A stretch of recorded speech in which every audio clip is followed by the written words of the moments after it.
ഇന്ന് നമ്മുടെ സംസാര വിഷയം അരവിന്ദ് കെജ്രിവാളിൻ്റെ തിരിച്ചുവരവിനെ പറ്റിയാണ്.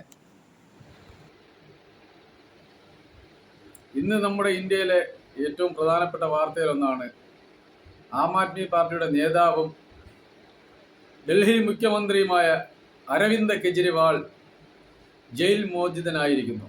ബഹുമാനപ്പെട്ട സുപ്രീം കോടതി അദ്ദേഹത്തിന് 21 ദിവസത്തെ ഇടക്കാല ജാമ്യം അനുവദിച്ചിരിക്കുകയാണ്. NDA സഖ്യത്തിൻ്റെ നെഞ്ചിടിപ്പ് കൂട്ടിക്കൊണ്ട് അരവിന്ദ് കെജ്രിവാൾ ഇന്ന് പുറത്തിറങ്ങുകയാണ്. ഇനി ജൂൺ 2 തിരിച്ച് കയറുന്നത് വരെ NDA സഖ്യത്തിൻ്റെ നെഞ്ചിടിപ്പ് കൂട്ടിക്കൊണ്ടിരിക്കും. അതേപോലെ അരവിന്ദ് കെജ്രിവാളിൻ്റെ പുറത്തിറങ്ങൽ ഇന്ത്യ സഖ്യത്തിന് കരുത്ത് പകരുകയും ചെയ്യുന്നതാണ്. നാം ഒരു കാര്യം ചിന്തിക്കണം.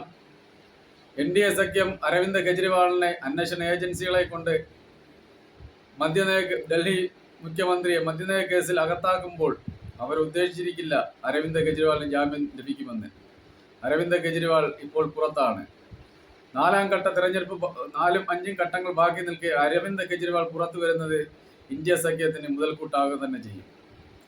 അരവിന്ദ് കെജ്രിവാളിൻ്റെ കേസുകൾ എത്രയും പെട്ടെന്ന് തീർപ്പാക്കി സുപ്രീം കോടതി അദ്ദേഹത്തെ വെറുതെ വിടുമെന്ന് നമുക്കെല്ലാവർക്കും ആശിക്കാം.